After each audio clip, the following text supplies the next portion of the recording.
O Senhor nos dê a paz. Estamos a caminho da Galiléia, rumo ao Monte das Bem-aventuranças, onde o Senhor nos deixou seu grande discurso e no centro deste ensinamento está a oração do Pai Nosso. Por isso, daqui seguimos para o Monte das Bem-aventuranças, para juntos com Jesus dirigirmos o nosso olhar para o nosso Pai que está nos céus.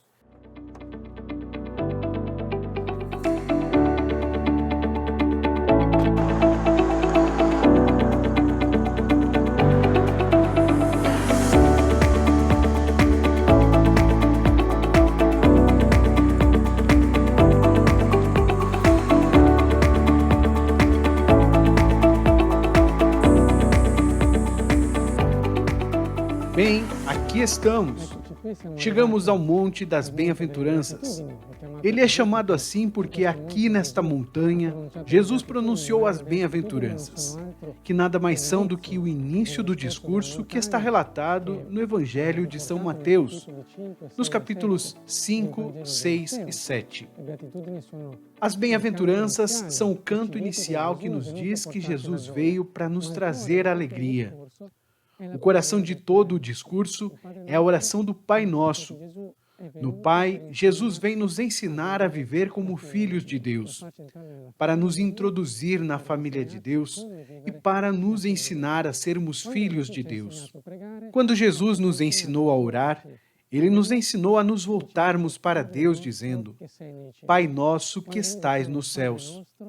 Quando o chamamos de nosso Pai, expressamos toda a proximidade de Deus a nós. E quando dizemos que estais nos céus, estamos proclamando que Deus é imenso, maior do que possamos imaginar, desproporcional em relação à nossa própria pequenez. Justamente por isso, esta oração é um milagre dos quais os pequeninos são ouvidos pelo Pai imenso que é maior que o céu e a terra. Jesus nos ensinou a rezar com esta atitude. Ele mesmo, quando rezou, rezou desta maneira: Eu te louvo, Pai, Senhor do céu e da terra, porque escondeste estas coisas aos sábios e entendidos e as revelaste aos pequeninos.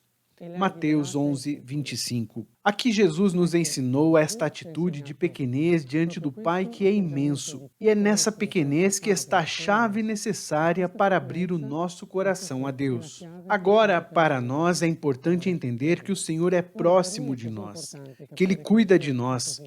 É essencial sentir sua proximidade e é justamente por isso que a primeira coisa em que o diabo tenta é nos afastar de Deus. Ele quer minar a nossa confiança, nos afastando do Pai.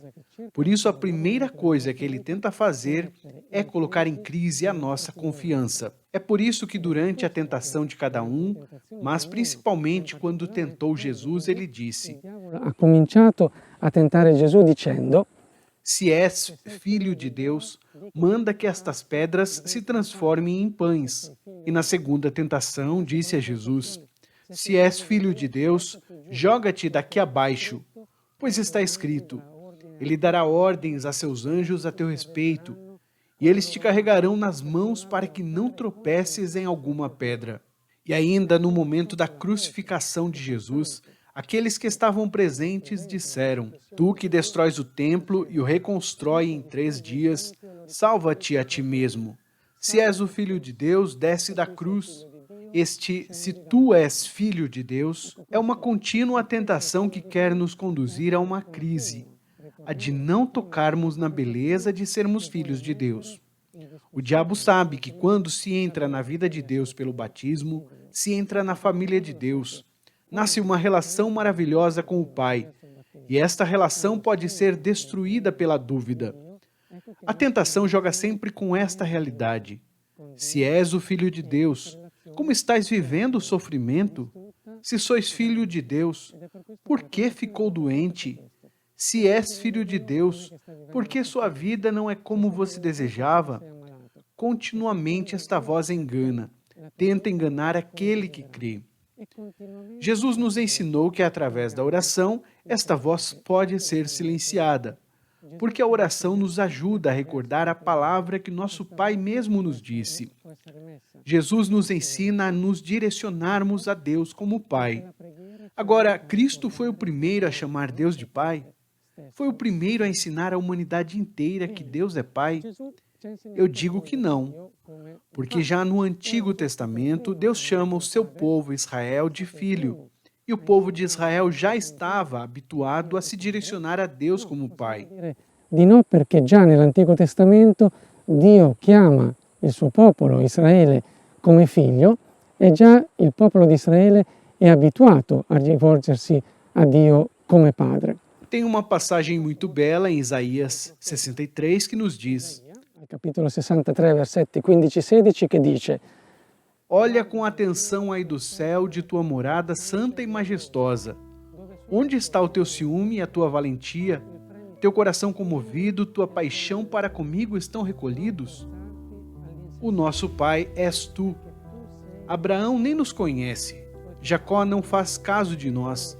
És tu mesmo, Senhor, nosso Pai, o nosso libertador. Teu nome é eterno.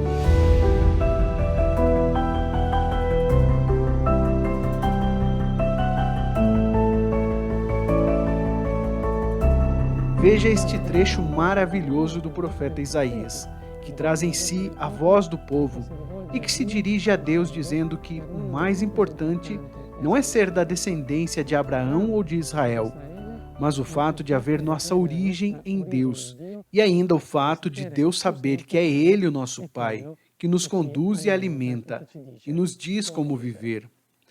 São muitos outros textos que falam da paternidade de Deus. Existe inclusive um texto rabínico que se direciona a Deus como Pai que está no céu. Existe um texto da Mishnah dizendo: seja forte como um leopardo, leve como uma águia, ágil como uma gazela, corajoso como um leão em fazer a vontade do vosso Pai que está nos céus.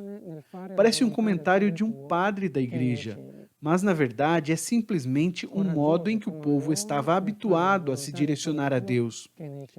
Algo importante de também se entender é que o modo como Jesus chamava Pai sempre causou escândalo, porque Jesus era julgado quase como um blasfemo.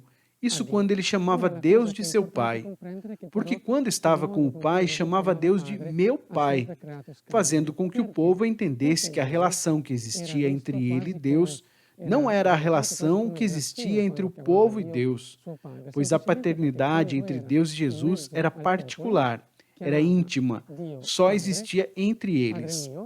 Mas vejam, Jesus não quis conservar egoisticamente esta paternidade, mas nos insere nesta filiação, fazendo de nós parte da família de Deus.